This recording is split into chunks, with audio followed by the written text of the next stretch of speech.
दक्षा पारिक जी, आशा लोढ़ा मोहाने, सुधा जी,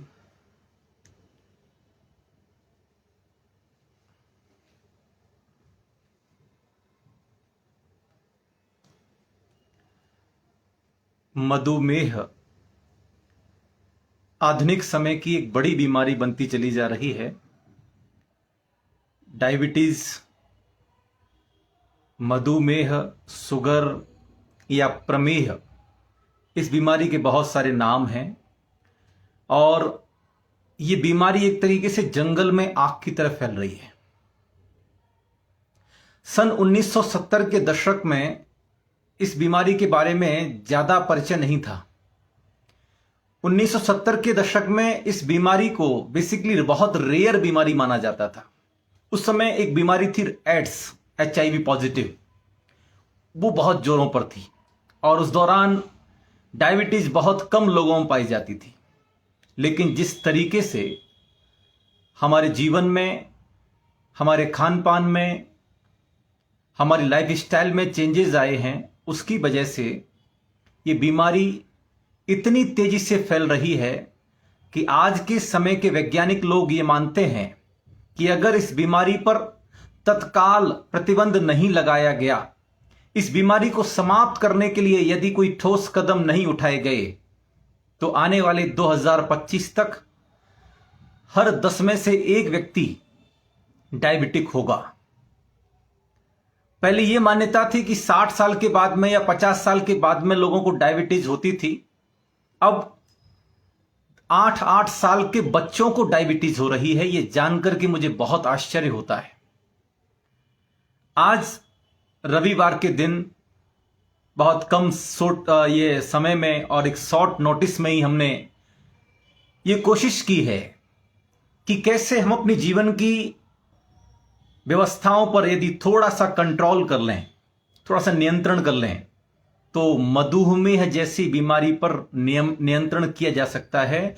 आपकी blood sugar को सुधारा जा सकता है, उसके स्तर को नॉर्मलाइज किया जा सकता है। और इसी पर हम आज जैन आयुर्वेद, प्राकृतिक चिकित्सा और मंत्र चिकित्सा के साथ जुड़कर के काम करेंगे, क्योंकि ये लाइव वर्कशॉप करने के पीछे सिर्फ एक ही मकसद है कि आप सभी स्वस्थ रहें, निरोगी रहें और डायबिटीज जैसी भयानक बीमारी से बचे रहें। आज की इस लाइव वर्कशॉप में जो लोग डायबिटिक हैं वे लोग भी जुड़ें, और जो लोग नहीं हैं और जो चाहते हैं कि हमें भविष्य में भी डायबिटीज न हो, तो भी आप लोग इसको पूरा सुनिए, पूरा देखिए। और आपको लगता है कि ये लाइव सेशन, ये लाइव वर्कशॉप शेयर करने के लायक है, तो आपको शेयर भी करना चाहिए। मैं इसके लिए नहीं कहूंगा कि आप इसे शेयर करें, लेकिन ये उपयोगी है। और इसमें हम जैन आयुर्वेद, प्राकृतिक चिकित्सा, मंत्र चिकित्सा के संदर्भ में मधुमेह के बारे में कब का उल्लेख मिलता है। यद्यपि आधुनिक वैज्ञानिक युग में तो यह कहा जाता है कि ये आज के समय की बीमारी है, लेकिन सच्चाई कुछ और ही है, जिसके बारे में हम आज जानेंगे। और ये बीमारी कैसे पनपती है, बीमारी के लक्षण क्या हैं, ये बीमारी किस किस को हो सकती है, इस बीमारी को होने की वजह क्या क्या है, ये बीमारी क्यों होती है, इस पर हम चर्चा करेंगे। और साथ ही साथ विस्तार से इस विषय पर चर्चा करेंगे कि इस बीमारी को हम जड़ से कैसे नष्ट कर सकते हैं। इसके बारे में जो मिथ हैं, जो मिथ्या मान्यताएं हैं, जो झूठी लोगों ने एक मन में धारणा बना रखी है कि डायबिटीज तो जान लेने तक साथ जाएगी, जब तक जान है तब तक डायबिटीज रहेगी, मरते दम तक साथ रहेगी। और डायबिटीज तो जो है वो प्रोग्रेसिव बीमारी है, अकेली डायबिटीज नहीं होती, डायबिटीज के साथ में और बहुत सारी बीमारियां भी साथ में आ जाती हैं। तो ये और बहुत सारी बीमारियों को जन्म देने वाली बीमारी है। तो इन सारी चीजों पर जो कि अंदर अंदर डर बना हुआ है, भय बना हुआ है डायबिटीज को लेकर के, तो इन पर भी मैं चर्चा करूंगा कि ये कितने % सच हैं और कितने % झूठ हैं। तो जुड़िए और शेयर कीजिए, और फिर हम सीधे सीधे जुड़ते हैं और चलते हैं। डायबिटीज को कैसे सुधारा जा सकता है, इसके बारे में आज जानेंगे। 8 बजे से 9 बजे तक ये लाइव वर्कशॉप चलेगी और मेरे साथ ऐसे बहुत सारे लोग जुड़ेंगे जिन्होंने डायबिटीज को नियंत्रित किया है। हमने ये लाइव वर्कशॉप ऑन डायबिटीज काफी लंबे रिसर्च और काफी लंबे कहते हैं कि टेस्टिंग के पश्चात आज हमने रखी है। हम काफी लंबे समय से प्रयास कर रहे थे, चेकिंग कर रहे थे कि कितने % पॉजिटिव रिजल्ट्स आते हैं, और आज हमारे पास में वो रिजल्ट्स भी हैं, मेरे पास केस हिस्ट्री भी है, और मैं आज आपके साथ में केस के बारे में भी चर्चा करूंगा और आपको बताऊंगा भी कि किस प्रकार से लोगों ने अपनी डायबिटीज को कंट्रोल किया, लोगों ने डायबिटीज को जड़ से खत्म किया, अपनी ब्लड शुगर के स्तर को नियमित किया है। तो बहुत सारे लोग जो जुड़ेंगे मेरे साथ में, वो नीचे आपको कमेंट्स में अपने अनुभव शेयर भी करेंगे और हम उनके बारे में समझेंगे। ठीक है, तो जुड़िए और हम एक छोटी सी प्रार्थना करते हैं मंत्र विज्ञान के साथ जुड़ करके। नमोकार महामंत्र। ओम नमो अरिहंताड़म, ओम नमो सिद्धाड़म, ओम नमो आयर्याणम, ओम नमो उभजायाणम, ओम नमो लोय सव्वसाहुडम, एसो पंचनमो यारो सव्व पावपणासनो, मंगलाणं च सव्वीसिं प्रणमम हवै मंगलम। सभी पूज्य परमात्मा को नमन, सभी पूज्य गुणी पुरुषों को नमन, सभी पूज्य गुरुओं को नमन, मेरे दीक्षा प्रदाता गुरुदेव परम पूज्य आचार्य श्री विद्याभूषण सन्मति सागर जी महाराज को नमन, कल्याणकारी द्वाद संग जिनवाणी माता को नमन। सबसे पहले हम थोड़ा सा परिचय कर लें, डायबिटीज क्या है। हम ये सब जानते हैं कि डायबिटीज एक भयानक बीमारी है, और 1970 में ये पहली बार उदय में आई, जब पूरा देश, पूरा विश्व HIV पॉजिटिव एड्स की बीमारी से पीड़ित था। उस समय इस बीमारी के बारे में बहुत कम लोग जानते थे, या कि बहुत कम लोगों में डायबिटीज पाई जाती थी। बहुत कम लोगों का ये स्तर ब्लड शुगर का बढ़ता था, और उसकी वजह से वो अन्य बहुत सारी बीमारियों से ग्रसित हो जाते थे। लेकिन जब हमने जैन आयुर्वेद को पढ़ा, जैन आयुर्वेद में प्रमेह करके एक बीमारी का उल्लेख प्राप्त होता है, और उस बीमारी की जो लक्षण हैं, वे लक्षण डायबिटीज यानी कि मधुमेह के साथ पूरी तरीके से मिलते हैं। तब हमें यह एहसास हुआ कि आज से लगभग 1500 या 2000 साल पहले एक ग्रंथ लिखा गया, कल्याण कारकम, जिसके संदर्भ में आज चर्चा करूंगा मैं। तो उस ग्रंथ में प्रमेह संबंधी बीमारियों का उल्लेख प्राप्त होता है। यह बीमारी मूलतः मूत्र संबंधी है।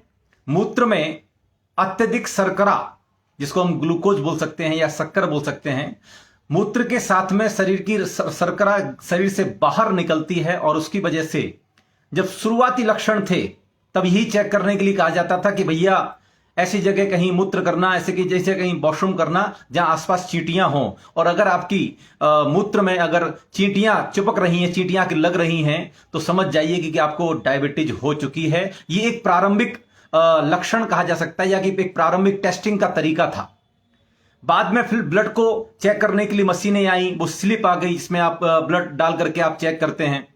लेकिन जो सबसे पहला जो लक्षण चेक करने का था वो यही था कि आप कहीं ऐसी जगह मूत्र विसर्जन करें जहां पर चींटियां आसपास हों, तो वहां पर वो चींटियां अगर आकर चिपक जाती हैं या चींटियां अगर चाटती हैं, तो समझ जाइए कि आपके ब्लड में शुगर की स्थिति बढ़ गई है, और अब आपको डायबिटीज हो गई है, या आपको प्रमेह हो गया है, या आपको मधुमेह हो गया है। ये बीमारी, हम ये जानते हैं कि मधुमेह शक्कर की बीमारी है, लेकिन गांव के लोग ये मानते हैं कि शक्कर की बीमारी है। लेकिन इसके पीछे ये तथ्य बिल्कुल भी नहीं है कि ये बीमारी बहुत ज्यादा मीठा खाने से होती है। ये तथ्य बिल्कुल भी प्रमाणिक नहीं है कि बहुत ज्यादा मीठा खाने वाले लोगों को डायबिटीज हो जाती है। आइए सबसे पहले हम जानते हैं डायबिटीज किसे होती है। डायबिटीज होने के पीछे जो सबसे बड़े कारण हैं वो है स्ट्रेस का होना।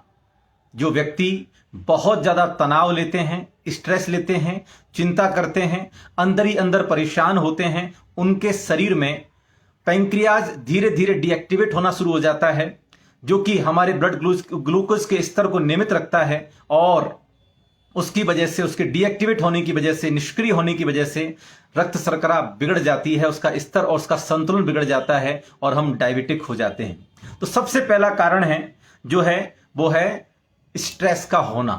तो अपने माइंड को हम डी स्ट्रेस रखेंगे, स्ट्रेस फ्री रखेंगे, तो डायबिटीज होने के चांसेस बहुत कम रहते हैं।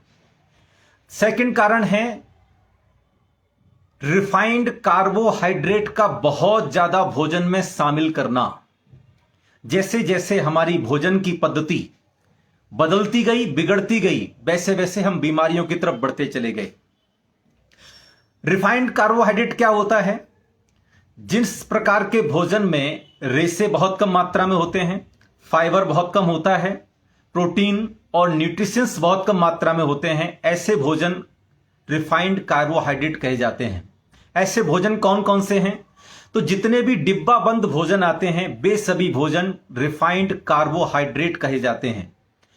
जो भोजन बहुत ज्यादा मैदा से बनते हैं वे सभी भोजन, चाहे वो पिज्जा हो, बर्गर हो, चाउमीन हो, ये सभी भोजन जिन्हें हम जंक फूड भी कहते हैं, फास्ट फूड भी कहते हैं, ये सभी भोजन, इनमें न्यूट्रिशंस बहुत कम मात्रा में होते हैं, फाइबर 0% होता है। आप समझ जाइए इसमें केवल और केवल रिफाइंड कार्बोहाइड्रेट होता है, हाई कार्ब होता है। इसके खाने से भी इसमें केवल और केवल शुगर की मात्रा ओवरलोडेड होती है और इसकी वजह से यह हमारे शरीर में रक्त शर्करा के स्तर को बिगाड़ देती है।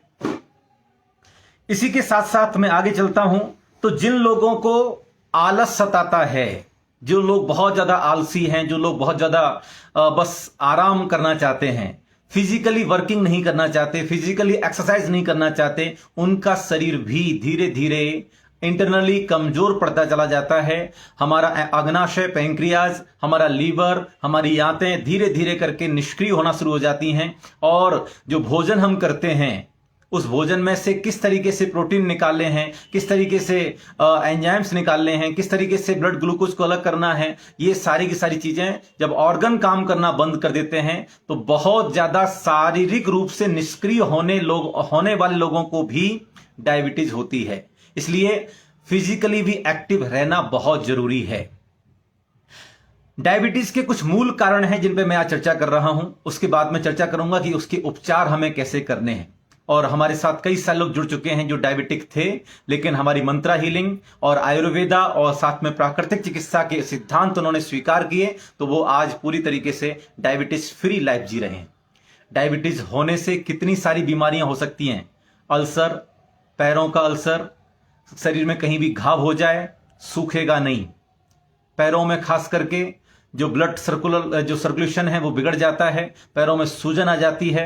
कई लोगों को तो देखा गया है डायबिटीज के बाद में वेरिकोज वेन की शिकायत हो जाती है, नसें फूल जाती हैं और जब कभी वहां कोई घाव हो जाता है तो वो अल्सर की तरह बहुत खतरनाक होता है। और कई बार तो ऐसा बताया गया है कि अल्सर के चलते पैरों को काटना तक पड़ता है। ब्लाइंडनेस, अंधापन, अगर वो रक्त शर्करा की मात्रा यदि नेत्रों पहुंच जाती है, रेटिना पहुंच जाती है, तो जो डायबिटीज के बहुत ज्यादा गंभीर मरीज होते हैं उनको अंधा अर्थात उनकी नजर चली जाती है, दृष्टि दोष उन्हें हो जाता है, अंदर तो सब कुछ खत्म ही हो जाता है, समझ जाइए। तो डायबिटीज जो है वो प्रोग्रेसिव बीमारी है, अपने साथ बहुत सारी बीमारियों को जन्म देना शुरू कर देती है यदि डायबिटीज को शुरुआत में ही समाप्त न किया जाए तो। इसलिए जैसे ही डायबिटीज आपको एहसास हुआ कि शुरू हो रही है, तत्काल उसका उपचार कर दीजिए, नहीं तो ये अपने साथ बहुत सारी नई नई बीमारियों को जन्म दे देगी, ये ध्यान रखना।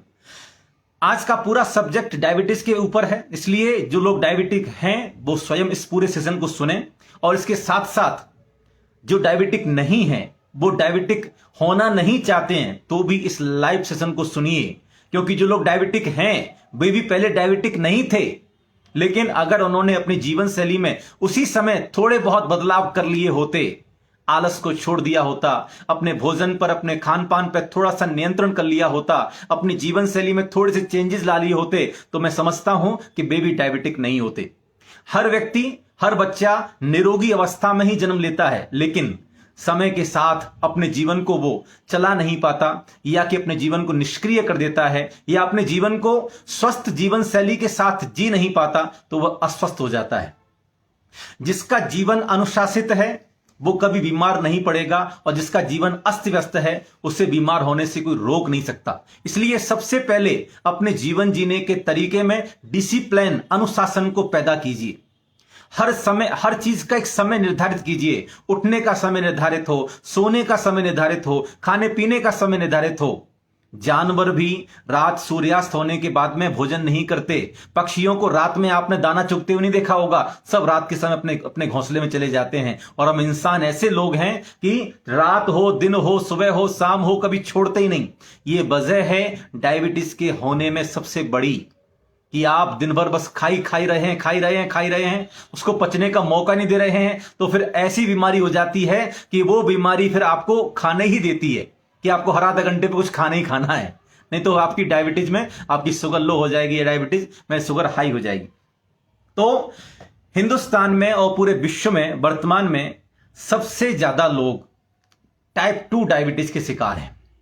और इस डायबिटीज की वजह से ओबेसिटी, मोटापा एक इसका साइड इफेक्ट, बड़ा साइड इफेक्ट है। आपका पेट बड़ा हो जाएगा, शरीर में फैट बढ़ जाएगा। इसके साथ ही साथ जो है किडनी फेलियर, किडनी भी डिस्टर्ब हो जाती है क्योंकि इसका संबंध प्रमेह के साथ में है, मूत्र संस्थान के साथ में है। इसके साथ ही साथ हार्ट डिसीज, हार्ट भी धीरे धीरे काम करना बंद कर देता है। हार्ट अटैक की संभावना सबसे ज्यादा रहती है उन लोगों में जो डायबिटिक होते हैं। अभी कोरोना पेंडेमिक में हम लोगों ने देखा, जिन लोगों को कोरोना हुआ और जो लोग ऑलरेडी डायबिटिक थे, जो डायबिटीज की डिसीज से पीड़ित थे, उनके चांसेस दुनिया से ज्यादा नहीं कि जाना जाए। उनको कोरोना ने काल का ग्रास बना लिया, ये समझ जाइए। कोरोना की वजह से वे लोग ज्यादा गए जो किसी अन्य बीमारी से ज्यादा पीड़ित थे, डायबिटिक थे या हार्ट डिसीज थे। तो हार्ट डिसीज के पीछे या किडनी फेलियर के पीछे या ओबेसिटी के पीछे या अल्सर के पीछे या ब्लाइंडनेस के पीछे सबसे बड़ी बीमारी है डायबिटीज। और इसको हमें होने नहीं देना है। पहली बात, अगर किसी को हो गई है तो हमें इसे 1 महीने के अंदर अंदर कैसे भी करके ठीक करना है, यह लक्ष्य बना लीजिए। और मैं ये दावे के साथ कहता हूं क्योंकि पिछले रिसर्च और पिछले एक्सपीरियंस और पिछले सारी टेस्टिंग हम लोगों ने जो की हैं, उसके आधार पर हम ये कह सकते हैं कि हां, लगभग 1 महीने के अंदर आपकी डायबिटीज को नॉर्मलाइज किया जा सकता है। मैं एलोपैथी की बात नहीं कर रहा हूं। एलोपैथी में ऐसी दवाइयां आपको दी जाती हैं कि जब आप ब्लड चेक करेंगे तो उसमें तो दिखाई दे जाएगा कि हां भैया इनकी ब्लड शुगर जो है वो नॉर्मल है। लेकिन क्या होता है कि अगर शरीर की शुद्धि न की जाए, शरीर से कचरे को निकाल करके बाहर न फेंका जाए, तो कचरा तो अंदर ही है ना।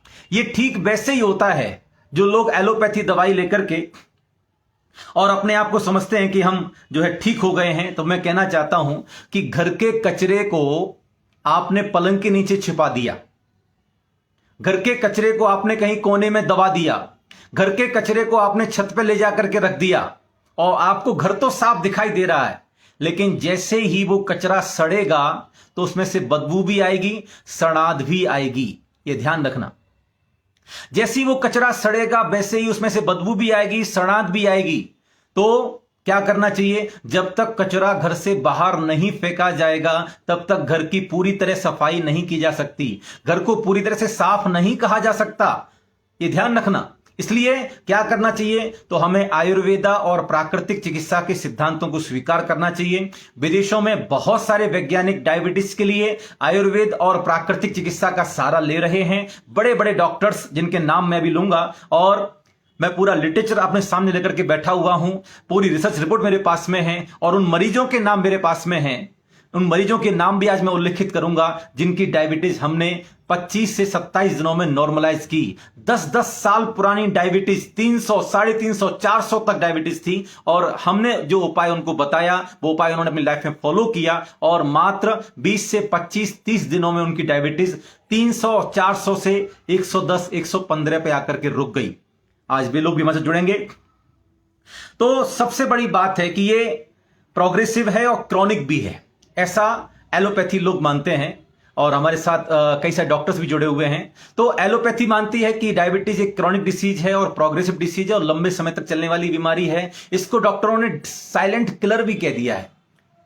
सच्चाई है, डायबिटीज एक साइलेंट किलर भी है। अगर इसका सही समय पर सही तरीके से ट्रीटमेंट न किया जाए, सही तरीके से इसका इलाज न किया जाए, तो ये आपके जीवन को धीरे धीरे करके समाप्त कर देगी, अंदर से पूरा समाप्त कर देगी, अंदर से पूरा खत्म कर देगी। इसलिए हमें अभी ही जाग जाना चाहिए। तो सबसे पहले जो हमें रोक लगानी है वो है इसके कारण कौन कौन से हैं। वो कारण है, सबसे पहला कारण है स्ट्रेस। अगर आप हाइपरटेंशन, हाई स्ट्रेस से गुजर रहे हैं तो अच्छा म्यूजिक सुने, अच्छा संगीत सुने, मेडिटेशन करें, ध्यान करें, मंत्रा ध्यान करें, तो निश्चित रूप से आपके जीवन में स्ट्रेस का लेवल कम होता है। जब भी आप हाई स्ट्रेस से गुजरते हैं, हाइपर टेंशन से गुजरते हैं, उस समय आपको बांसुरी का म्यूजिक सुनने से, फ्लूट म्यूजिक सुनने से, बहुत सारी म्यूजिक के आप वीडियो देख सकते हैं, तो बांसुरी का म्यूजिक आपके मन को पूरी तरीके से खाली कर देता है। आपके मन में सुरीला संगीत जो है, आपके मन में जो वेव्स आती हैं तनाव की, उनको एकदम से डाउन कर देता है और आपके मन को खुशी से भर देता है। आर्टिफिशियल स्माइल बहुत जरूरी है। अगर आपके चेहरे पर मुस्कान नहीं आती है तो कृत्रिम मुस्कान लाइए, मुस्कुराइए और अपने मन को तनाव से मुक्त कीजिए, सबसे पहला कारण। सेकंड कारण है डिब्बा बंद भोजन। बाजार का जितना भी जंक फूड है, फास्ट फूड है, उस पर तुरंत तत्काल प्रभाव से रोक लगा दीजिए। मैं बच्चों से खास करके निवेदन करता हूं, मेरे पास कई सारे बच्चों के भी केस हैं।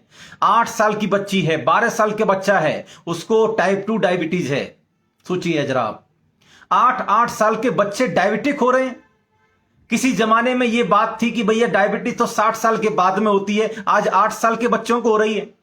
मन को बड़ी पीड़ा होती है कि जिनका अभी बचपन भी सही तरीके से नहीं बीता है और वे डायबिटिक हो गए। सोचिए, तो बच्चों को तत्काल तुरंत आपको बोलना होगा कि हमारे घर में रिफाइंड कार्बोहाइड्रेट यूज नहीं किया जाएगा। भोजन सुधरेगा, आहार सुधरेगा तो जीवन सुधर जाएगा, यह ध्यान रखना। आहार मेव औषधि, आहार ही तो औषधि है। यदि आहार बिगड़ जाएगा तो विचार बिगड़ जाएगा, विचार बिगड़ जाएगा तो व्यवहार बिगड़ जाएगा, व्यवहार बिगड़ जाएगा तो पूरा जीवन बिगड़ जाएगा, यह ध्यान रखना। इसलिए प्रकृति ने हमें 2 ही चीज दी हैं, जल और फल। शेष तो हमने अपने आप बना ली है, प्रकृति ने नहीं दी। प्रकृति ने तो केवल पानी दिया, जल दिया और फल दिए, फल सब्जियां, ठीक है ना।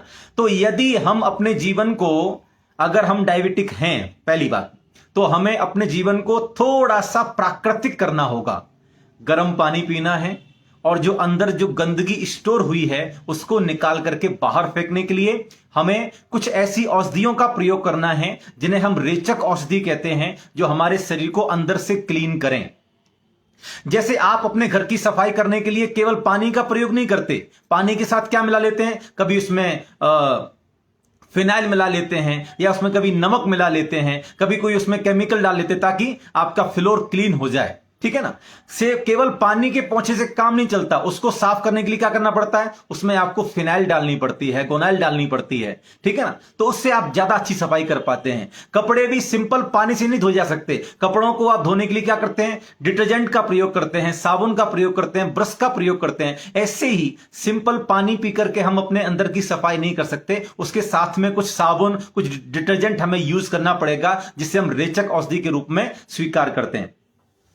तो इसलिए मैं एक डॉक्टर का नाम ले रहा हूं, डॉक्टर जेसन फंग, जो ये कहते हैं, विदेश के डॉक्टर हैं, डायबिटीज के स्पेशलिस्ट हैं। उन्होंने स्वीकार किया है कि ये मानना कि डायबिटीज को ठीक नहीं किया जा सकता, ये गलत है। डायबिटीज भी एक क्योरेबल डिसीज है, एक उपचारात्मक बीमारी है। डायबिटीज का इलाज भी किया जा सकता है, बशर्ते हम सही समय पर जाग जाएं तो निश्चित रूप से हम डायबिटीज को भी समाप्त कर सकते हैं। तो कैसे समाप्त कर सकते हैं, अब इसके बारे में हम समझने का प्रयास करेंगे, ठीक है। तो सबसे पहला जो प्रयोग है मैं आपको बता दूं कि how to reverse type 2 diabetes, ठीक है, और कैसे हम इसका प्रिवेंशन ले सकते हैं, कैसे इससे ठीक भी रह सकते हैं और कैसे इसे ठीक कर सकते हैं। इससे बचना भी है, अगर किसी को नहीं है तो बचना भी है। और बचने के लिए junk food, fast food, refined carbohydrate food, जिनमें फाइबर नहीं है, केवल और केवल बस अनाज भरा हुआ है, बहुत ज्यादा जो है सॉस भरे हुए हैं तमाम तरह के, और क्या क्या आइटम्स होते हैं उसमें होते हैं, चाहे चाउमीन ले लीजिए, चाहे बर्गर ले लीजिएगा, चाहे पिज्जा ले लीजिएगा। इसमें बस दिखाने के लिए 2-4 टमाटर पर जो है पत्ता गोभी के पीस दिखाई देते हैं, लेकिन आपको दिखाई देगा उसमें मैदा कितनी ज्यादा है। मैंने कई बार पहले भी कई बार कहा है कि मैदा आपके शरीर के लिए सफेद जहर है। नमक भी सफेद जहर है, कम मात्रा में सेवन करें। और मैदा तो साक्षात जहर है, मैदा का सेवन बिल्कुल ना करें, रंच मात्र भी सेवन ना करें। मैदा आपकी आंतों में जाके के चिपक जाती है। और अभी कोई नीचे कमेंट भी कर रहा था, डायबिटीज की वजह से पैंक्रियाज का कैंसर भी हो सकता है, कोलन कैंसर भी हो सकता है, आंतों का कैंसर भी हो सकता है। और कई सारे डायबिटीज के पेशेंट ऐसे भी देखे गए हैं जिनको जिंदगी भर बुखार रहता है। ये ध्यान रखना, आंतों का बुखार जिंदगी में चलता रहता है। तो इसलिए इससे सबसे बचना है। तो सबसे पहले हमें चेक करें, यदि आप डायबिटिक हैं तो आपके फैमिली मेंबर में कोई डायबिटिक है क्या, आपकी दोस्तों में या आपकी फैमिली में कोई डायबिटिक है क्या। क्योंकि डायबिटीज को 100% रोका जा सकता है। और बहुत सारे डॉक्टर्स का यह कहना है कि डायबिटीज एक लंबे समय तक चलने वाली बीमारी है और समय के साथ बढ़ने वाली बीमारी है। और वे मानते हैं कि इससे बचने का कोई रास्ता नहीं है। डायबिटीज हो गया तो समझो एक ऐसी जेल आपको हो गई है जिससे कभी आपको छुट्टी नहीं मिलेगी। आप ऐसी जेल में कैद हो गए हैं जिससे कभी आपको आजादी नहीं मिलेगी, जिससे कभी आप रिहा नहीं होंगे। ऐसा लोगों का मानना है। ऐसा डॉक्टर्स लोग आपके मन में भय पैदा करते हैं कि आप जिंदगी भर बस दवाइयां खाते रहिए, गोलियां खाते रहिए। लेकिन आपको ये सरप्राइज होगा कि ये सारी की सारी बातें सिर्फ और सिर्फ आपको डराने के लिए हैं, आपको भयभीत करने के लिए हैं, आपके स्ट्रेस के लेवल को बढ़ाने के लिए हैं। ये सब बातें झूठ हैं। आप यदि ठान लें तो अपने जीवन को आप इस महामारी से, इस बड़ी बीमारी से बचा सकते हैं। अपने इस शरीर को आप जो है स्वस्थ कर सकते हैं।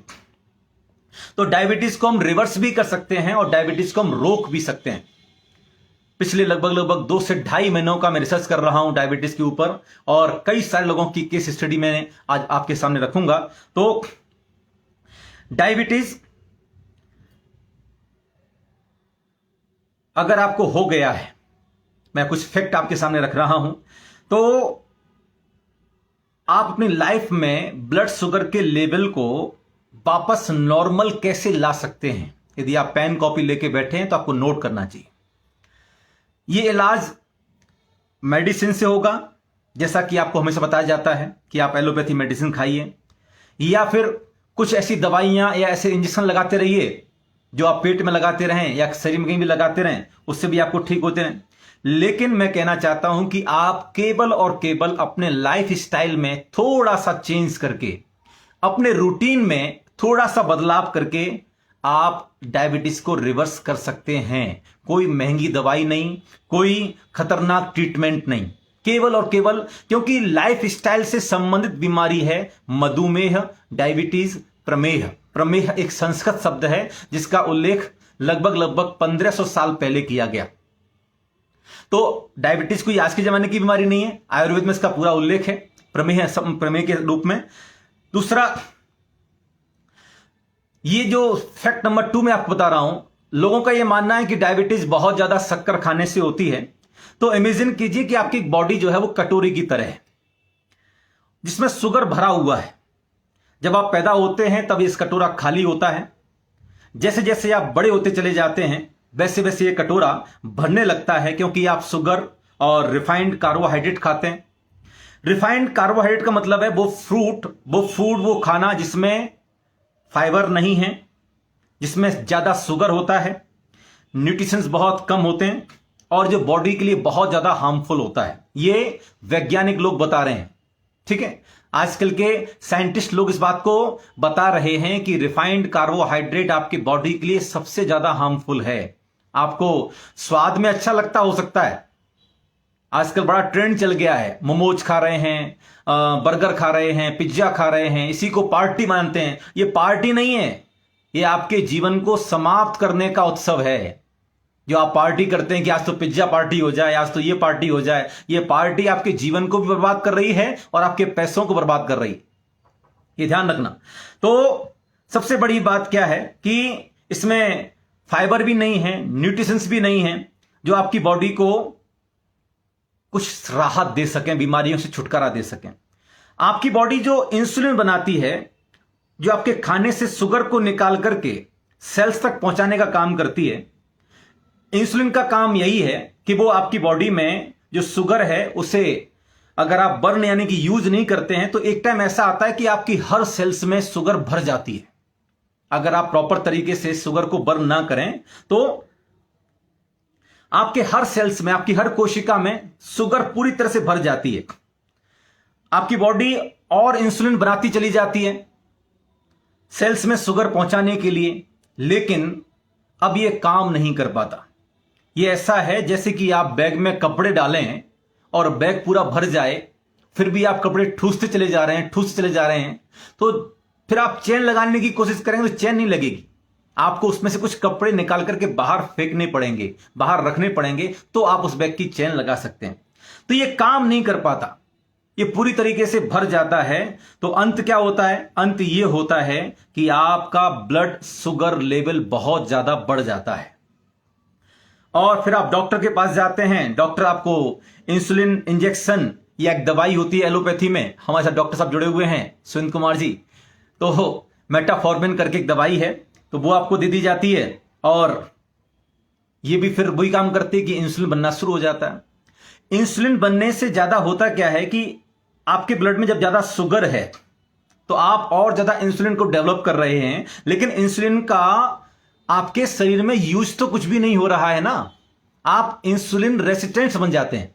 इंसुलिन आधारित जीवन, आपका ब्लड चेक होता है तो उसमें तो आता है ब्लड शुगर आपकी नॉर्मल है, लेकिन हुआ क्या?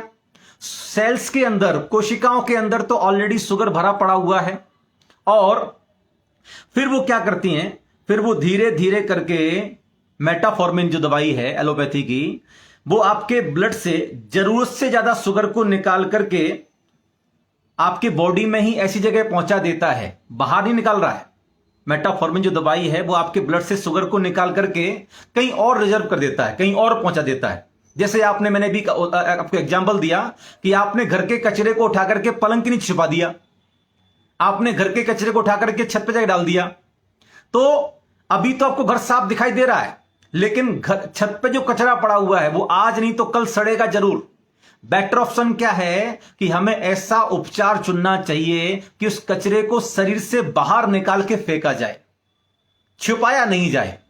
एलोपैथी के उपचार, एलोपैथी ने बहुत सारे उपकार किए हैं भारतीय मानव सभ्यता पर, मानव जाति पर, लेकिन सभी बीमारियों पर हमें एलोपैथी पर उतना भरोसा नहीं करना चाहिए जितना भरोसा हमारी प्राकृतिक जीवन शैली पर हो, क्योंकि हम सभी स्वस्थ ही तो पैदा हुए हैं, हम सभी बीमार पैदा नहीं हुए। हमारी जीवन शैली बिगड़ती गई तो हम बीमार होते चले गए। यदि हम अपनी जीवन शैली को सुधार लें तो निश्चित रूप से हम अपने शरीर को, अपने मन को, अपनी आत्मा को स्वस्थ बना सकते हैं। ऋषि मुनि ये सभी स्वस्थ कैसे रहते हैं? क्योंकि उनका जीवन बहुत अनुशासित होता है, बहुत डिसिप्लिन्ड होता है। ये अपने जीवन में बहुत सारी चीजों को स्वीकार नहीं करते, जितना इनके जीवन के लिए उपयोगी होता है उतना स्वीकार करते हैं। तो हमें यह स्वीकार करना होगा। अब ये शुगर कहां चली जाती है? तो ब्लड से तो शुगर को निकाल लिया, लेकिन ये शुगर आपके ऑर्गन्स में चली जाती है। आपके लीवर में चली जाए, आपके किडनी में चली जाए, आपके हार्ट में चली जाए, आपकी आंखों में चली जाए, तो उसकी वजह से क्या होगा? शुगर स्ट्रोक हो जाता है। शुगर स्ट्रोक आपको हार्ट अटैक दे सकता है, किडनी फेलियर कर सकता है, आंखों में चला जाए तो ब्लाइंडनेस की बीमारी दे सकता है। तो बाद में फिर आप डॉक्टर के पास जाएंगे, आपकी आंखों की रोशनी चली गई, आप क्या कहेंगे जाकर के कि डॉक्टर ये क्या हो गया? तो डॉक्टर तो कहेंगे देखो ये तो बीमारी प्रोग्रेसिव है, ये तो होना ही था। अरे भैया, उस शुगर के कचरे को निकाल के शरीर से बाहर फेंक दिया जाता तो ज्यादा अच्छा रहता ना। गंदगी अंदर शरीर के अंदर ही भरी पड़ी हुई है, तो उसे जब तक शरीर से बाहर निकाल के नहीं फेंका जाएगा तब तक शरीर स्वस्थ नहीं हो सकता। ये ध्यान रखना। उस शुगर को ब्लड से निकाल दिया गया है, लेकिन शरीर के अन्य अन्य ऑर्गन्स में वो शुगर ट्रांसफर हो गया है, तो वो वहां जाकर के जैसे जैसे सड़ेगा वैसे वैसे वो वहां पर नई नई बीमारियां पैदा करता है। ये ध्यान रखिए। तो कचरे को फेंका नहीं गया है तो वो सड़ने लगा। इस प्रॉब्लम का सॉल्यूशन क्या है? ये तो प्रॉब्लम हो गई, हमें इस पर ज्यादा विचार नहीं करना, ठीक है। तो सबसे पहला सॉल्यूशन यही है कि कचरे को छिपाइए मत, कचरे को बाहर फेंकिए, ये ध्यान रखना। टाइप 2 डायबिटीज बॉडी के सारे ऑर्गन्स पर असर डालता है, ये फैक्ट है। 10 या 20 सालों के बाद ये ज्यादा शुगर आपकी किडनी, आपकी आईज, आपकी लीवर, आपके हार्ट, आपके ब्रेन और आपके लंग्स में जमा होकर के सड़ने लगता है। अब आप इसे क्रॉनिक डिसीज कह सकते हैं। ये जरूरत से ज्यादा शुगर अंदर ही अंदर आपके बॉडी के ऑर्गन्स को खराब करना शुरू कर देती है। ये आपको धीरे धीरे लेकिन बहुत तकलीफ दे हो सकता है। आपके हर ऑर्गन पर इसका असर होता है।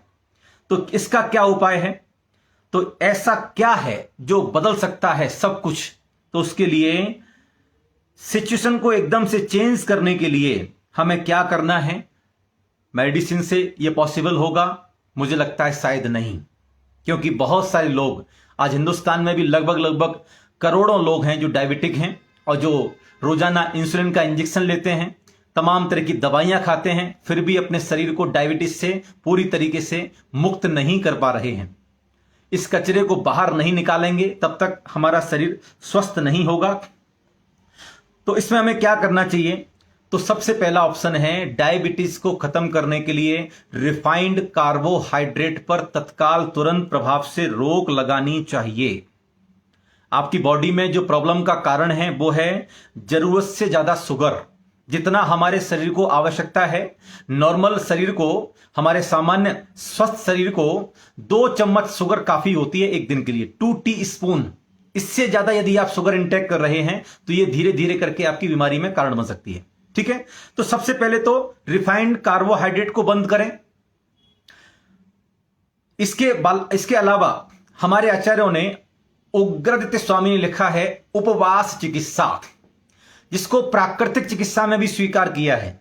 हमारे देश के राष्ट्रपिता महात्मा गांधी उपवास चिकित्सा को बहुत प्रभावशाली चिकित्सा मानते थे। विदेशों में भी इस पर बहुत सारे रिसर्च चल रहे हैं। डॉक्टर जेसन हैंग भी इस पर काफी काम कर रहे हैं, और जिनको बहुत भयंकर डायबिटीज थी और जो ओबेसिटी के शिकार थे, कई सारे ऑर्गन्स खराब होने के कगार पर थे, उन्होंने अपने जीवन में फास्टिंग यानी कि जैन धर्म के अनशन तप को स्वीकार किया, ऊनोदर तप को स्वीकार किया, उपवास को स्वीकार किया। उसके प्रभाव से क्या हुआ कि जो हमारे सेल्स में एक्स्ट्रा शुगर थी, जब हमारे शरीर को एनर्जी की आवश्यकता होती है तो वो ग्लूकोज को बर्न करना शुरू कर जाती है। हमारे एनर्जी को जो है अगर उपयोग करना है तो क्या होगा, हमारे सेल्स में, हमारी कोशिकाओं में जो एक्स्ट्रा शुगर है वो बर्न होना शुरू हो जाएगी, वो जलना शुरू हो जाएगी। और जैसे जैसे हमारे सेल्स की एक्स्ट्रा शुगर बर्न होना शुरू हो जाएगी, जलना शुरू हो जाएगी, वैसे वैसे हमारे शरीर का जो कचरा है वो बाहर निकलना प्रारंभ हो जाएगा। शरीर की आंतरिक शुद्धि होगी तो शरीर अपने आप सुस्वास्थ्य, आरोग्यता की तरफ बढ़ना प्रारंभ हो जाएगा। शरीर का अंदर से कचरा साफ होना बहुत जरूरी है, और उसके लिए उपवास चिकित्सा कि शरीर में अंदर जितना भी मल भरा हुआ है पहले उसे क्लीन करो, उसके बाद फिर नई चीजें इंटेक करो। ठीक है, तो उपवास चिकित्सा ये पहला उपचार है। हमारे जैन आयुर्विज्ञान में अष्टमी और चतुर्दशी का उपवास इसलिए बताया गया था ताकि आपका शरीर सभी प्रकार के कचरे को निकाल करके बाहर फेंक दे। हमारे यहां पर जो रस परित्याग की तपस्या है कि रविवार को नमक नहीं खाना, सोमवार को हरी नहीं खाना, एक दिन मीठा नहीं खाना, एक दिन ये तेल नहीं खाना, एक दिन घी नहीं खाना, एक दिन दूध नहीं खाना, एक दिन दही नहीं खाना। इससे क्या होता था, इससे हमारे शरीर में जो चीजें एक्स्ट्रा ऑलरेडी जमा हो चुकी हैं, मान लो घी जमा हो गया है, तेल जमा हो गया है, नमक जमा हो गया है, मीठा जमा हो गया है, तो वो उस दिन न खाने से वो शरीर में जो एक्स्ट्रा जमा हो गया है वो कचरा बाहर निकल जाता था। तो रस परित्याग की तपस्या, उपवास की चिकित्सा ये बहुत प्रभावशाली है हमारे पूरे शरीर को ठीक रखने के लिए। तो उपवास की चिकित्सा यानी कि हमें रिफाइंड कार्बोहाइड्रेट तो बिल्कुल नहीं खाना है, और कम से कम सप्ताह में एक दिन या 15 दिनों में एक दिन हमें केवल जलाहार करना चाहिए। जैन परंपरा एक आरोग्यता की परंपरा है, सुस्वास्थ्य की परंपरा है, और हम आचार्यों के इन वचनों को स्वीकार करते हुए, ये तपस्या किस लिए थी? ये तपस्या केवल आत्मा को पावन बनाने के लिए नहीं थी, बल्कि अपने शरीर को भी स्वस्थ रखने में सहयोगी। आज के वैज्ञानिक युग में भी यही सुना जाता है कि भैया भरपेट भोजन मत करो, भूख से थोड़ा कम खाओ, कम से कम श्वास को, हवा को आने जाने के लिए थोड़ी जगह पेट में रखो, नहीं तो ओवर ईटिंग हो जाएगी। तो ओवर ईटिंग भी आपकी मृत्यु में कारण बन सकती है। आज के जमाने में लोग कम खाने से नहीं मरते हैं, बल्कि ज्यादा खाने से मरते हैं, ये ध्यान रखना। ओवर ईटिंग फूड पॉइजनिंग की शिकायतें ज्यादा देखी जाती हैं। ओवर ईटिंग से लोग ज्यादा मरते हैं, कम खाने से लोग ज्यादा स्वस्थ रहते हैं।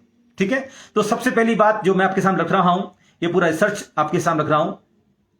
तो अपने डाइट प्लान में हमें ऐसी चीजों को स्वीकार करना है जिनमें शुगर लेवल बहुत कम होता है या बिल्कुल भी नहीं होता। जंक फूड, फास्ट फूड, इस पे अभी ताला लगा दीजिए, क्रॉस कर दीजिए, ये नहीं खाने हैं। बाजार के डिब्बा बंद भोजन नहीं खाना है। सॉफ्ट ड्रिंक, जितनी भी ये कोल्ड ड्रिंक आती हैं, मैं किसी का नाम नहीं ले रहा हूं, सबके अंदर इतनी शुगर होती है, इतनी शुगर होती है कि आपने एक गिलास कोल्ड ड्रिंक पी है, उसके बदले में लगभग 10 चम्मच चीनी आपने खा ली, समझ जाइए। 10 टी-स्पून शुगर आपने एक गिलास के अंदर आप इंटेक कर लेते हैं। तो इसलिए किसी भी प्रकार का सॉफ्ट ड्रिंक में केवल ये काले और पीले नहीं आते, बल्कि बाजार में मिलने वाले जितने भी शीतल पेय हैं, जितने भी कोल्ड ड्रिंक्स हैं, ठीक है ना, ये कोई भी जूस इत्यादि से नहीं बनती, सब based on chemical, based on sugar. ये सब के सब शुगर बेस्ड हैं। सब में इतना ज्यादा मीठा होता है, इतनी ज्यादा सैक्रिन होती हैं कि ये आपकी बॉडी को सबसे ज्यादा नुकसान पहुंचाती हैं। इसलिए किसी भी प्रकार के सॉफ्ट ड्रिंक का प्रयोग नहीं करना।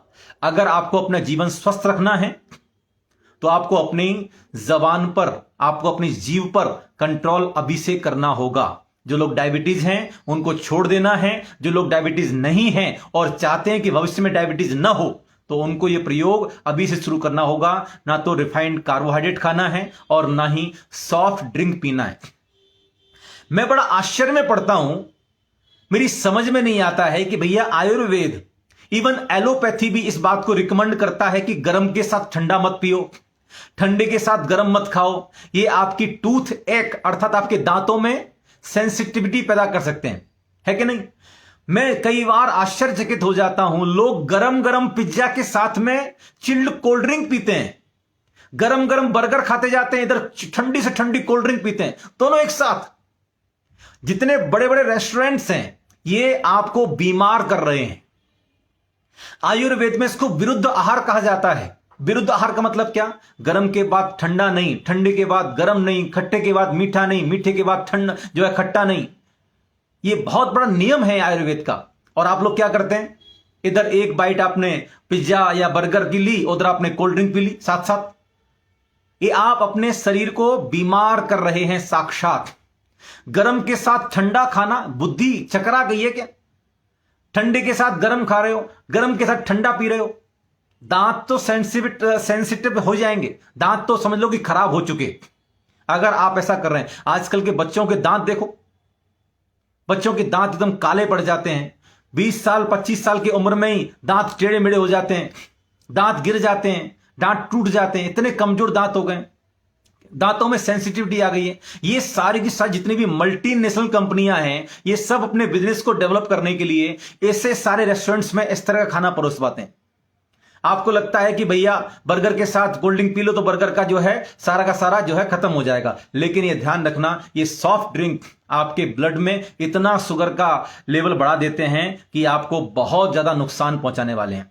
आलू, सफेद आटा, व्हाइट फ्लोर, जो गेहूं का जो आटा होता है, मैं उसको भी रिकमेंड नहीं करता कि भैया जो लोग शुगर से पेशेंट हैं, जो डायबिटिक हैं, उनको गेहूं का आटा नहीं खाना चाहिए। गेहूं के आटे के साथ साथ उनको चना, रागी, ज्वार, जौ, ये सारे के सारे आटे उसमें मिला करके खाने चाहिए। गेहूं कम से कम, गेहूं के साथ में आप कभी आप मटर मूंग का आटा बना लीजिए, प्रोटीन का अच्छा है, मटर और मूंग पीस लीजिए। कभी आप चना और जो है जौ पीस लीजिए, कभी रागी और ज्वार पीस लीजिए। तो ऐसे मल्टीग्रेन टाइप के आप जब यूज करते हैं आटा, तो वो आपके लिए फायदेमंद है। सिंपल अनाज यानी कि गेहूं का आटा मत खाइए, सफेद व्हाइट फ्लोर मत खाइए, आलू मत खाइए, बहुत ज्यादा इसमें जो है शुगर का लेवल पाया जाता है। इसमें सबसे ज्यादा रिफाइंड कार्ब होता है। चावल, आलू, व्हाइट फ्लोर, ये सारी की सारी चीजें, और ज्यादा प्रोटीन खाना भी नुकसानदेह होता है, ये ध्यान रखना। अगर आप ज्यादा प्रोटीन भी इंटेक करते हैं तो हमारा लीवर प्रोटीन को एमिनो एसिड में ब्रेक कर देता है, लेकिन बहुत ज्यादा एमिनो एसिड बॉडी में स्टोर नहीं किया जा सकता, और इसलिए लीवर उससे ग्लूकोज में बदल देता है। और ऐसा बिल्कुल नहीं होना चाहिए, क्योंकि प्रोटीन शेक मार्केट बहुत सारे आ रहे हैं। प्रोटीन शेक के नाम पर जो है सिर्फ और सिर्फ आपको चीनी पिलाई जा रही है। प्रोटीन शेक, प्रोटीन बार और प्रोटीन पाउडर बहुत सारे आ रहे हैं मार्केट में। तो बहुत ज्यादा बॉडी में प्रोटीन का इंटेक करना भी आपके लिए बहुत ज्यादा नुकसानदायक है। इसलिए जो लोग डायबिटिक हैं उनको प्रोटीन पे भी कमी करनी है। हमारा शरीर हमारे जल और फल से ही प्रोटीन को इंटेक कर लेगा। अगर आप नियमित रूप से जो है दही का भी सेवन कर रहे हैं, छाछ का सेवन कर रहे हैं, तो वो भी आपके लिए फायदेमंद है, ध्यान रखिए। ठीक है, तो प्रोटीन का भी बहुत ज्यादा सेवन आपको नहीं करना चाहिए। इसके स्थान पर बहुत ज्यादा फैट भी नहीं खाना चाहिए। ट्रांस फैट है, सैचुरेटेड फैट है, ये भी आपके लिए बहुत ज्यादा नुकसानदायक हो सकते हैं। इसके स्थान पर आप नेचुरल फैट खाइए जो नट्स में पाया जाता है। बादाम है, अखरोट है, सनफ्लावर की सीड्स आते हैं, और भी बहुत सारे कद्दू के पंपकिन सीड्स आते हैं, वो आप लीजिए। खरबूजे के बीज आते हैं, इनके अंदर नेचुरल फैट पाया जाता है। एक दिन में आदमी को 4 से 5 बादाम बहुत होते हैं, एक अखरोट बहुत होता है। दूसरा, देसी घी, जो गाय का जो देसी घी है उसका आप प्रयोग कर सकते हैं, ये ध्यान रखिए। उसमें सैचुरेटेड और ट्रांस फैट जो है वो कम पाया जाता है। तो देसी घी का आप प्रयोग कर सकते हैं, एवोकाडो यूज कर सकते हैं, ऑलिव ऑयल आप उपयोग कर सकते हैं। मैं कई बार ये आपको बता दूं, देसी घी को कभी भी कढ़ाई में गर्म नहीं करना चाहिए। हम लोग इस पर भी बहुत बड़ा काम कर रहे हैं, आयुर्वेदा में इस पर बहुत इंसिस्ट कर रहे हैं हम लोग। देसी घी को जब आप कढ़ाई में गर्म करते हैं तो वो ट्रांस फैट में जो है वो कन्वर्ट हो जाता है। बाजार में मिलने वाले ज्यादातर घी ट्रांस फैट का ही एक रूप है, आपको मैं बता दूं, क्योंकि ये हाई हीट पर गर्म किए जाते हैं, और हाई हीट पर गर्म होने की वजह से ये घी तो बन जाता है, मक्खन से घी तो बन जाता है, लेकिन ये ट्रांस फैट में कन्वर्ट हो जाता है। बहुत लो हीट पर इसमें मक्खन में से घी निकालना चाहिए, ताकि घी के जो अपने निजी तत्व हैं वो कभी खत्म ना हो, घी के अपने जो न्यूट्रिशंस हैं वो खत्म ना हो। उसके लिए हमें चूल्हे की आंच पर, बहुत लो फ्लेम पर हमें घी निकालना चाहिए। ज्यादातर घरों में ये बात कही जाती है कि हम तो अपने घर में ही मलाई से घी निकाल लेते हैं। ये डायरेक्ट मलाई से घी निकालने की जो पद्धति है, ये सीधे सीधे ट्रांस फैट है। ये आपके हार्ट के लिए नुकसानदायक हो सकता है, ये ध्यान रखना। दूध से दही जमाई जो प्रक्रिया आगम शास्त्र में है, जो प्रक्रिया प्राकृतिक चिकित्सा में है, दूध से डायरेक्ट घी बनाना आपके लिए नुकसानदेह है। जो लोग मलाई से घी निकाल सकते हैं वो समझ जाइए कि आप ट्रांस फैट खा रहे हैं, ये ध्यान रखना। ये आगे चल करके फैटी लीवर और हार्ट स्ट्रोक जैसी बीमारियां आपको दे सकता है। इसलिए पहले दूध को दही में कन्वर्ट कीजिए। जब तक दूध को हम प्रोबायोटिक नहीं बनाएंगे तब तक उसमें प्रोटीन और नए नए सोर्सेस कहां से आएंगे। आपको पहले दूध को प्रोबायोटिक बनाना चाहिए, फिर प्रोबायोटिक यानी कि दही बनाना चाहिए। दही बनाने के बाद में उसमें से उसको मथ करके उसका मक्खन निकालना चाहिए। मक्खन निकालने के बाद में उसको बहुत लो फ्लेम पर, बहुत धीमी आंच पर आपको उसे गर्म करना चाहिए। ठीक है, और गर्म करने के बाद में जब वो घी बन जाए, तो घी बनने के बाद में भी आपको उसे किसी भी बर्तन में डायरेक्ट गर्म नहीं करना चाहिए।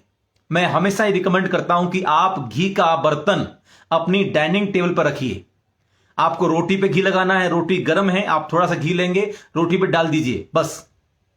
घी को डायरेक्ट डाल के बर्तन में गर्म मत कीजिए, नहीं तो वो ट्रांस फैट में कंप्लीट हो जाएगा, कन्वर्ट हो जाएगा, और ये घी भी फिर आपके लिए नुकसानदेह हो सकता है। इसलिए ट्रांस फैट पर तत्काल रोक लगानी चाहिए। नेचुरल फैट खाइए, रोजाना कम से कम 5-7 बादाम खाइए भिगो करके, एक अखरोट खाइए रोजाना भिगो करके। इसके अलावा सनफ्लावर सीड्स हैं, एवोकाडो है जो आप लोग ले सकते हैं। खरबूजा खाते हो, खरबूजे के बीज फेंकिए मत। काशी फल, कद्दू जिसे बोलते हो, पंपकिन, उसे फेंक, उसके बीजों को फेंकिए मत, उसके बीज निकाल के धो के सुखा लीजिए, उसके बीज निकाल के खाइए, उसमें नेचुरल फैट बहुत ज्यादा है। सूरजमुखी के बीज बहुत फायदेमंद है, डायरेक्ट भी आप खा सकते हैं। इसके अलावा अलसी के बीज, जिसको हम लोग फ्लैक्स सीड्स बोलते हैं, तो रोस्टेड फ्लैक्स सीड भी आप यूज कर सकते हैं।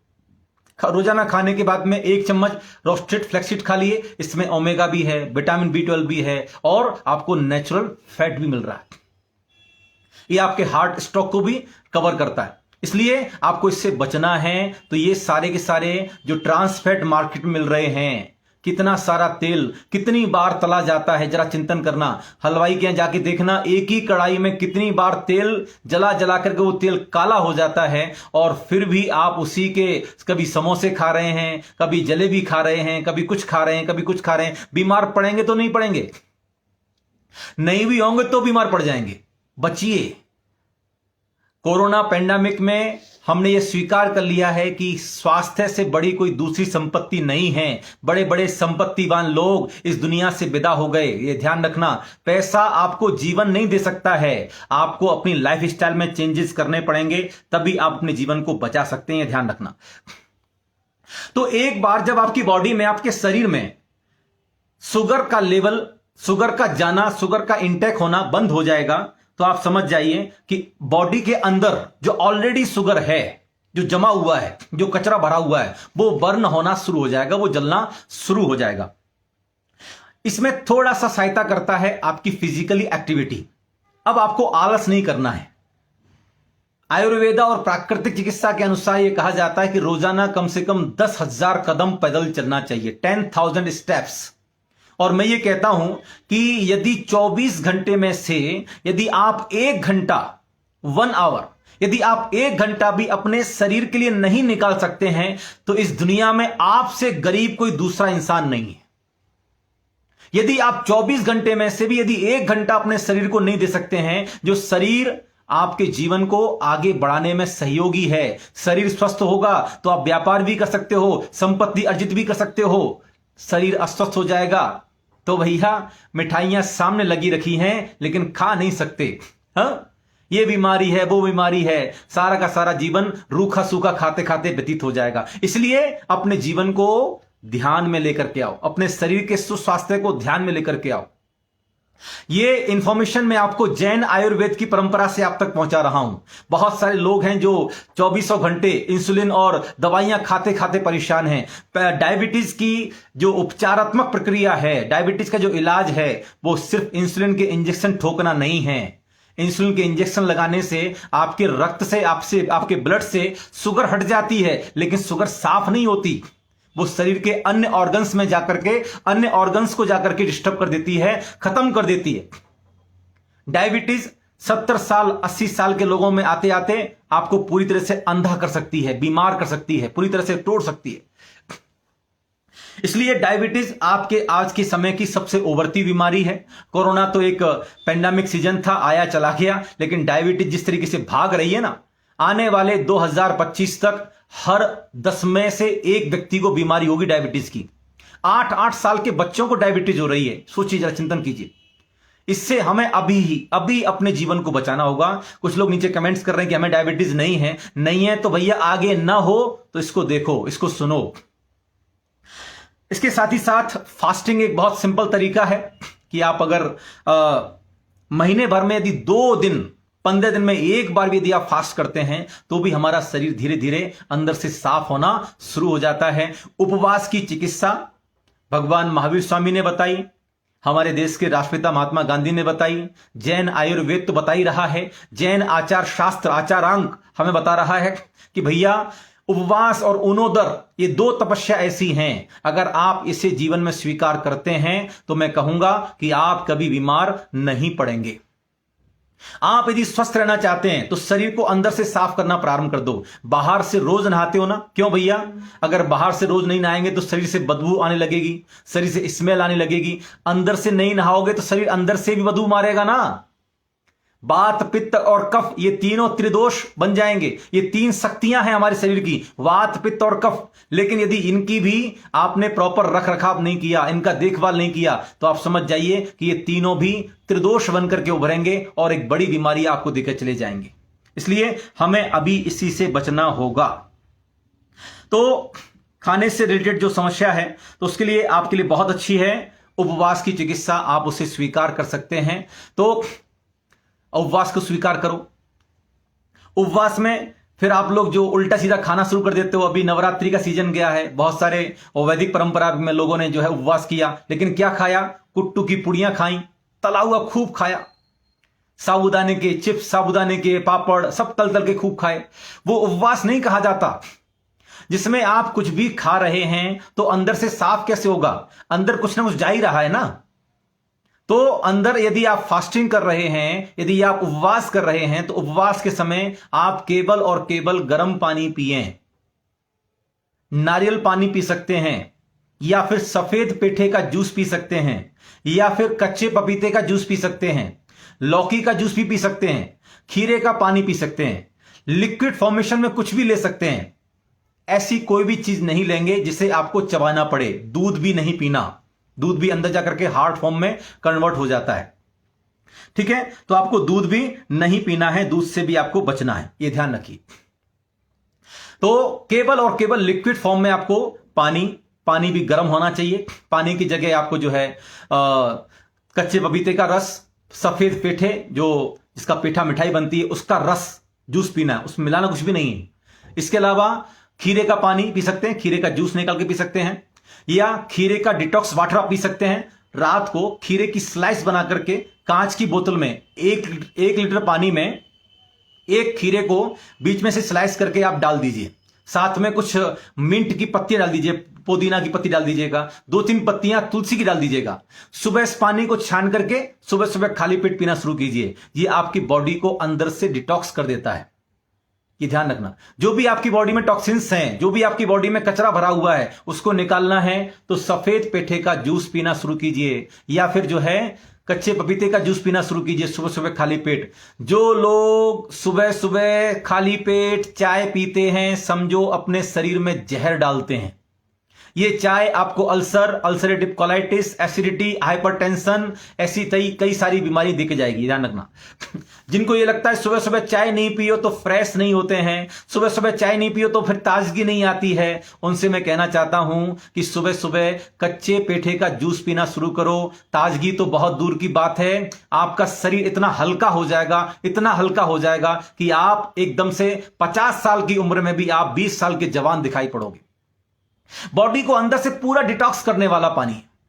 कच्चे पपीते का जूस, कभी कच्चे पपीते का जूस पी लो, कभी जो है कच्चे पेठे का जूस पी लो, कभी खीरे का जूस पी लो, कभी खीरे का डिटॉक्स पानी पी लो। चाय बिल्कुल नहीं, चाय के अंदर निकोटीन जैसे 22 तरह के जहर पाए जाते हैं, ये ध्यान रखना। इससे बचो जितना बच सकते हो। चाय और कॉफी हमारे शरीर के लिए, चाय और कॉफी सबसे बड़े जहर हैं, इनसे हमें बचना चाहिए। इनकी जगह क्या हम प्रयोग कर सकते हैं वो मैं भी आपको बताने वाला हूं। अभी मैं आपके सामने 1-2 केस स्टडी रख रहा हूं। अलवर राजस्थान से जयंती परिवार के श्रीमान अशोक कुमार जी जैन, जिनका सबसे पहला केस हमारे सामने आया था, और उनकी 10 साल से डायबिटीज 390-400 तक अटकी रहती थी। ये पहला मैं केस आपके सामने रख रहा हूं, केस स्टडी। हमने उनकी 21 दिन तक मंत्रा हीलिंग की, साथ ही साथ उन्हें ये सारी की सारी प्रक्रियाएं बताई जो मैं अभी आपके साथ शेयर कर रहा हूं, और कुछ औषधियां मैंने उनको रिकमेंड की। उन औषधियों का उन्होंने प्रॉपर सेवन किया, और जो प्राकृतिक चिकित्सा मैंने उनको बताई वो उन्होंने अपने जीवन में की। और उसके बाद में श्रीमान अशोक कुमार जैन, जयंती परिवार, अलवर राजस्थान, उनकी डायबिटीज मात्र 15 से 17 दिन के अंदर अंदर 390 से रिवर्स होकर के 110-111 पर आकर के रुक गई। यह ध्यान रखना, 110-115 पे आकर के रुक गई, ये देखिए। इसके अलावा हमारे पास में एक और केस स्टडी है जिनका नाम है सुरेश कुमार शाह। इनकी एज है 66 ईयर्स, और इनका वजन था जो है 105 किलो, और उनकी कमर का जो साइज है वो साइज उन्होंने लिख के भेजा था मुझे। तो उनकी कमर का साइज था 130 सेंटीमीटर, और उनका बॉडी मास इंडेक्स BMI जिसे बोलते हैं वो था 42। तो बॉडी मास इंडेक्स का मतलब क्या होता है कि आपकी हाइट और आपका वेट के हिसाब से आपके बॉडी में कितना फैट है, ये आप बताता है BMI। जो लोग थोड़ा बहुत जानते होंगे हेल्थ के बारे में, तो ज्यादा बॉडी मास इंडेक्स, ज्यादा BMI का लेवल जो होता है वो आपके बॉडी के लिए खराब माना जाता है। तो 42 उनका बॉडी मास इंडेक्स था। तो शाहजी को 8 साल से डायबिटीज थी, और वे अपने ब्लड शुगर को कंट्रोल करने के लिए जो दवाइयां लेते हैं वो मेटाफॉर्मिन और ग्लिसिजाइड और सीटाग्लिप्टिन लेते थे। उनको हाई ब्लड प्रेशर भी है, और कैंसर होने की वजह से उनकी एक किडनी को निकाल भी दिया गया। ये गुजरात के रहने वाले हैं, इन्होंने अपनी शहर का नाम लेने से मना किया है। डॉक्टर जब डॉक्टर ने उनको इलाज किया तो उन्होंने कहा कि ये अब जिंदगी के साथ तक रहेगी, अब तो इसका कोई इलाज है नहीं। ठीक है, ये है इनका पुराना केस। ठीक है, इन्होंने हमारे यहां से 21 दिन का कोर्स किया, इनकी डायबिटीज की हीलिंग चली, मंत्रा हीलिंग इनकी हुई, साथ ही साथ इनका प्राकृतिक चिकित्सा का उपचार भी हुआ और कुछ आयुर्वेदिक चिकित्सा जो अभी मैं आपको बताने वाला हूं कि आप क्या ले सकते हैं, वो उपचार किया। और इनका आप देखिएगा ठीक लगभग 60 दिन के बाद इनका जो वेट है वो भी कंट्रोल में आ रहा है। और इनको मैंने जो है फास्टिंग के लिए भी मैंने इनको बोला था और इन्होंने फास्टिंग भी किया है। इन्होंने लिखा है कि मैंने महीने में 2 फास्ट किए और इस प्रकार से इन्होंने लगभग 4 फास्ट इन्होंने कंप्लीट किए हैं। और धीरे धीरे करके इनकी शुगर का लेवल डाउन होना शुरू हो गया, उनका शुगर का लेवल पहले से बहुत ठीक हो गया और हीमोग्लोबिन का जो AIC था वो भी ठीक हो गया। और इसके अलावा उनका ब्लड उनका जो है वेट मेरा कम हो गया 20 किलो। इनका वेट भी जो है वो 15 से 20 किलो तक मैं मान सकता हूं, 20 किलो लिख रहे हैं ये, तो 15 से 20 किलो उनका वजन कम हो गया। और ये लिख रहे हैं कि पहले मैंने कभी इतना अच्छा फील नहीं किया जितना कि अच्छा मैं अब इन 60 दिनों के बाद में फील कर रहा हूं। और मेरी जो पेट की जो साइज है वो भी पहले से 2-3 इंची कम हो गई है, मतलब पेट भी काफी अंतर हो गया है, क्योंकि वेट कम हुआ तो पेट कम हो गया, वेट बढ़ेगा तो पेट बढ़ेगा, है ना। तो वेट भी कम हुआ तो पेट भी कम हो गया। और डायबिटीज लगभग पूरी तरीके से उनका अब कंट्रोल में है। और अब इस चिकित्सा को वो आगे फॉलो कर रहे हैं। तो अब इस चिकित्सा को फॉलो करने से क्या हो रहा है, अब उनकी डायबिटीज अभी कंट्रोल में आई है, अब जड़ से खत्म हो जाएगी। कचरा शरीर से बाहर गया तो पहले घर साफ हुआ, अब घर साफ ही रखना है तो थोड़ा सा हमें अपनी लाइफ स्टाइल को चेंज करना होगा। रोजाना 10,000 कदम पैदल चलना है। अगर आप नहीं चल सकते 5,000 चलिए, 3,000 चलिए, 2,000 चलिए, 1,000 चलिए, चलिए। चलना शरीर के लिए बहुत जरूरी है। ये फिजिकली एक्टिविटी आपको स्ट्रेस से भी दूर रखती है, आपकी हाइपरटेंशन को भी कमजोर करती है। अभी विदेशों में बहुत सारे इस पर रिसर्च हो रहे हैं। ग्रीन जोन में जाने से आपका स्ट्रेस लेवल एकदम से लो हो जाता है, डाउन हो जाता है। ग्रीन कलर में जब आप अपने शरीर को लेके जाते हैं तो ऑटोमेटिकली आपका शरीर स्वस्थ होना शुरू हो जाता है। इसलिए ज्यादातर हॉस्पिटल्स में ग्रीन कलर के चादर यूज होते हैं। इसलिए थोड़ा टहलना शुरू कीजिए, खुले में जाना शुरू कीजिए। आप बहुत तेज नहीं चल पाते हैं, कोई बात नहीं, आप धीमे धीमे चलना शुरू कीजिए। इसके साथ दूसरी एक महिला की केस स्टडी मेरे पास में आई है, जिनका नाम है अनीता मंडापुरे। ये कोई शायद साउथ से हैं और इनका गांव का भी नाम इन्होंने लिखा है, ब्रिजिट करके इनका गांव है, मैं इंग्लिश में नहीं पढ़ पा रहा हूं।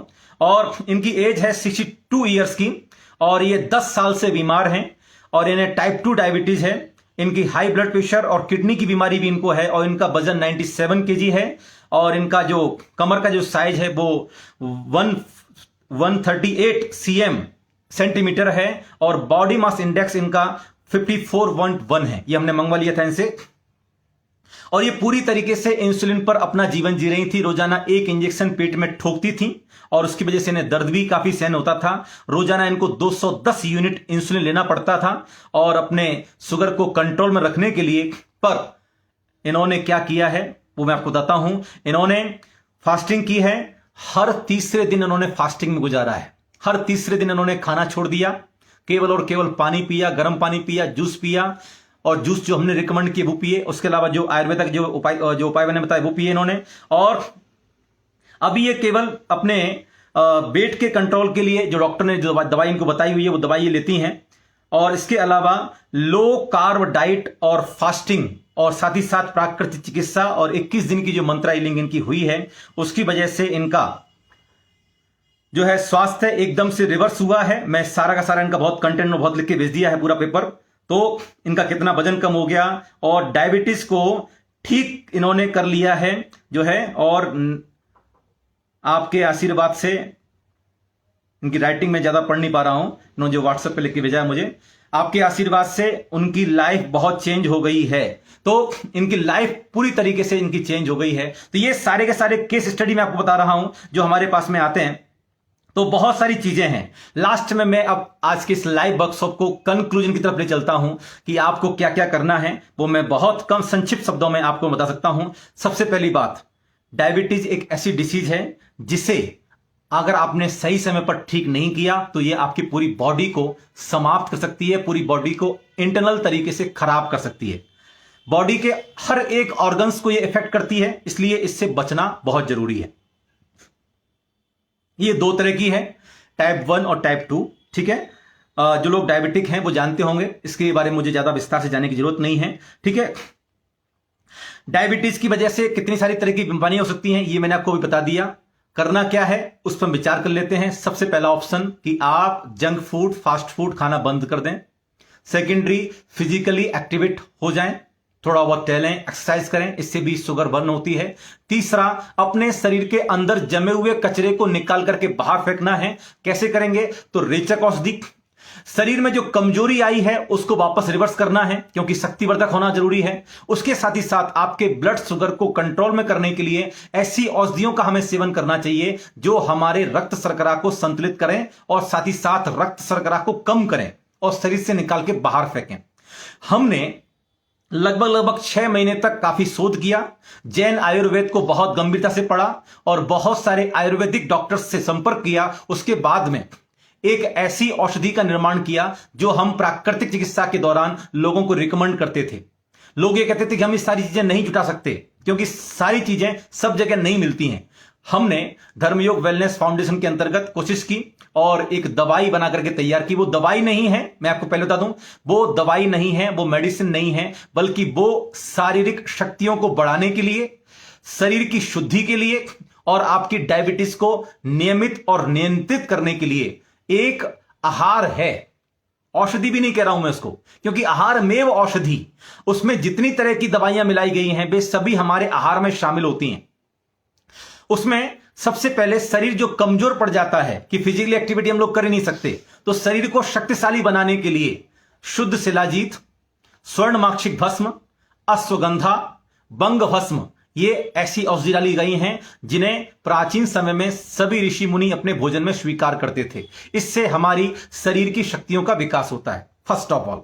सेकेंडरी, हमारे शरीर के अंदर जो कचरा जमा हुआ है उसे निकाल के बाहर फेंकना बहुत जरूरी है, क्योंकि डायबिटीज होने की वजह से कॉन्स्टिपेशन जैसी बीमारी हो जाती है, कब्ज हो जाती है। कब्ज के बाद में पाइल्स जो है, पाइल्स के बाद में जो है एसिडिटी की समस्या, गैस्ट्रिक की समस्या, अल्सर की समस्या, ये तमाम बीमारी हो जाती है पेट से संबंधित, क्योंकि पेट साफ नहीं होता। तो पेट को साफ करने के लिए रेचन औषधियों के रूप में सबसे बढ़िया त्रिफला है, और त्रिफला के साथ में निंब पंचांग है और मेथी का प्रयोग हमने किया है। इसके साथ ही साथ उसमें फिर अंबु हरिद्रा, अंबु हल्दी जो होती है, आमा हल्दी, जो आपके रक्त को शुद्ध करती है। इसके अलावा जंबू बीज, विजयसार, गुड़मार, ऐसी सभी प्रकार की ऑर्गेनिक और प्राकृतिक औषधियों का हमने उसमें मिश्रण किया है जो आपको नेचुरली तरीके से आपके पैंक्रियास को एक्टिवेट करती हैं, आपके ब्लड के शुगर को निकाल करके शरीर से बाहर फेंकती हैं, शरीर में रखती। झाड़ू से कचरा घर से बाहर निकालना है तो रेचक औषधि त्रिफला, हरड़ बहेरा आंवला, तो ये घी शक्कर से खाए, ये पुराने दोहे बहुत सारे आप लोगों ने पढ़े होंगे। तो हरड़ बहेरा आंवला जो बहुत शक्तिशाली होता है, अमृत औषधि के रूप में स्वीकार किया जाता है, उसका मिश्रण आपके शरीर से रेचक औषधि के रूप में काम करता है। तो अंदर जो भी कचरा भरा पड़ा हुआ है वो सब बाहर हो जाता है। तो क्या करना है? रोजाना दिन में जितनी बार भी पानी पियोगे, गर्म पानी पियोगे, फर्स्ट ऑफ ऑल, ठीक है। सप्ताह में 1 दिन का उपवास या फिर महीने भर में 2 उपवास, 15 दिन में 1 दिन का उपवास, ठीक है। उपवास के दौरान आपको गर्म पानी ही पीना है। गर्म पानी के साथ साथ आप पपीते का जूस, कच्चे पपीते का जूस, उसके अलावा जो है सफेद पेठे का जूस, खीरे का जूस, लौकी का जूस, ये आप पी सकते हैं। आंवले का भी जूस पी सकते हैं 1-2 चम्मच, ठीक है।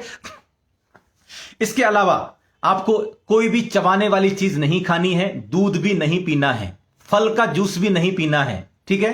केवल सब्जियों का पानी, सब्जियों का जूस आप ले सकते हैं, डिटॉक्स वाटर आप ले सकते हैं। डिटॉक्स वाटर बनाने की विधि मैंने आपको बता दी है, ठीक है। अगला, हमें रोजाना कम से कम 5000 कदम, 10,000 कदम पैदल चलना ही चलना है। अगर हमारा फ्लैट है तो हम चढ़ते समय भले सक लिफ्ट का प्रयोग करें, लेकिन उतरते समय सीढ़ियों का ही प्रयोग करें।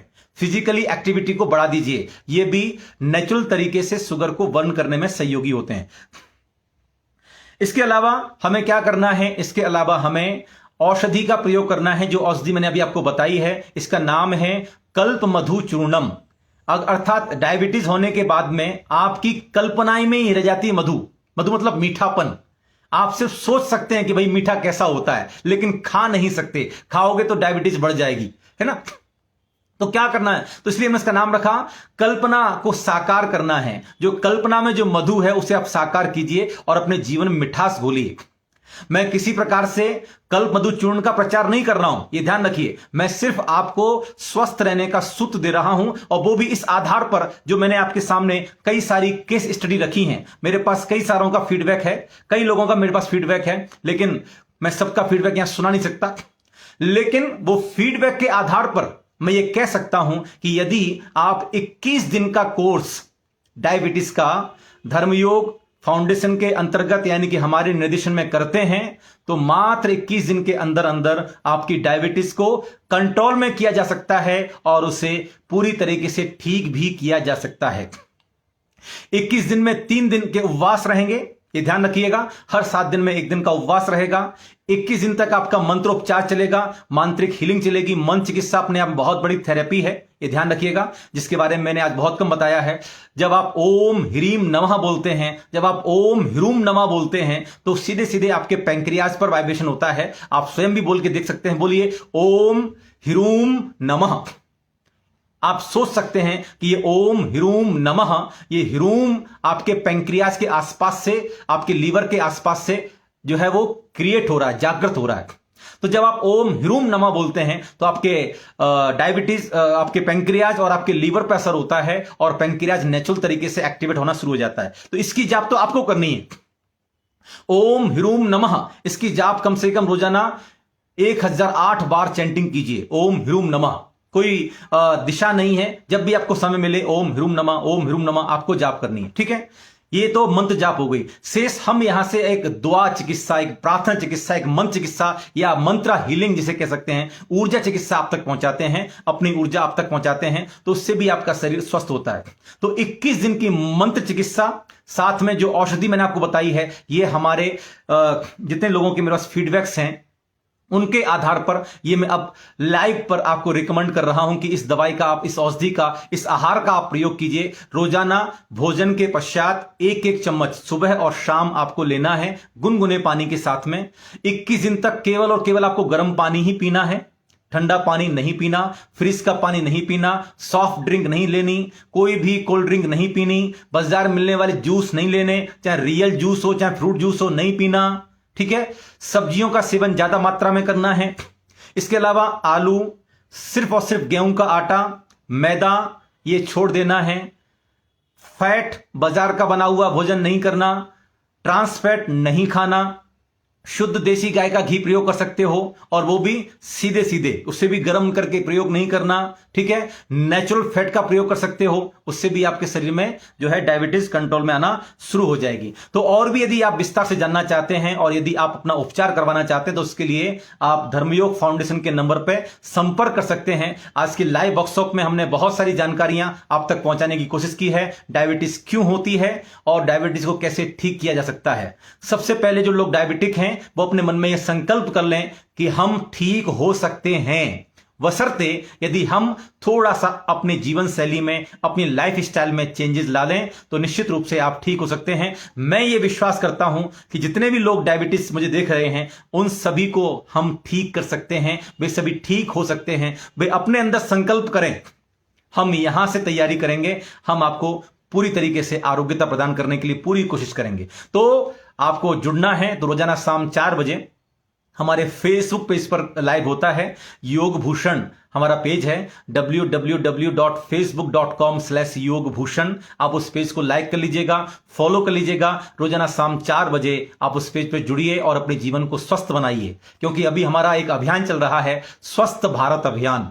हमारे देश के प्रधानमंत्री जी मोदी जी का अभियान है स्वच्छ भारत अभियान। मैं कहता हूं बढ़िया मोदी जी, अगर आदमी स्वस्थ रहेगा तो स्वच्छता भी रख सकेगा। अगर आदमी बीमार रहेगा तो स्वयं ही अस्वस्थ है, स्वयं ही बीमार है, स्वयं ही गंदा पड़ा रहेगा और औरों को भी जो है बीमार ही करता रहेगा। इसलिए सबसे पहले स्वस्थ रहना बहुत जरूरी है। आगामी समय में मैं और भी बहुत सारे प्रयोग आपको बताऊंगा कि डायबिटीज में और कौन कौन सी औषधियां आपके लिए लाभदायक हो सकती हैं। ठीक है, तो अभी फिलहाल आप सोच सकते हैं तुलसी का प्रयोग भी मैं आपको आगे आने वाले समय में बताऊंगा। अगर आप रोजाना सुबह उठ करके, जिनको चाय की तलब रहती है, तुलसी के 5 ड्रॉप अच्छे तेज गर्म पानी में 1 कप पानी लीजिए, उसमें तुलसी के 5 ड्रॉप 10 ड्रॉप डाल करके आप पीजिए, आपकी चाय की तलब खत्म हो जाएगी। अमृत पेय पीना शुरू कीजिए। अमृत पेय के बारे में मैं आगे आपको बताऊंगा कि अमृत पेय क्या करता है। आपके शरीर की लगभग 60-70 तरह की बीमारियों को ठीक कर सकता है अमृत पेय। ठीक है ना। तो आगे हम इसी तरीके से धर्मयोग वेलनेस के पेज पर इवेंट करेंगे, वर्कशॉप करेंगे और आपके जीवन को स्वस्थ बनाने के लिए आपको उपचार बताते रहेंगे। आप स्वस्थ रहें, बस यही हमारी मंगल कामना है, यही हमारी सद्भावना है। तो जिन लोगों को भी हमारा पेज सर्च करना है तो वे लोग धर्मयोग फाउंडेशन के पेज को भी सर्च कर सकते हैं, और मेरा नाम योग भूषण YOGBHOOSHAN, यू की जगह आप डबल प्रयोग कीजिएगा, आपको हमारा पेज मिल जाएगा। फेसबुक पर शाम को 4 बजे हम आते हैं अच्छी अच्छी जानकारी लेकर के, बस इसीलिए कि आपका जीवन स्वस्थ बने, सुखी बने और आपका जीवन समृद्धशाली बने। मंत्र विज्ञान आरोग्य का वरदान है। मंत्र विज्ञान आपके जीवन को समृद्धशाली बनाने का विज्ञान है। इससे जुड़िए और अपने जीवन को स्वस्थ बनाइए। आज इतना ही, शेष आगामी समय में वर्कशॉप होगी तो आपका उसके बारे में आपको जानकारी मिल जाएगी।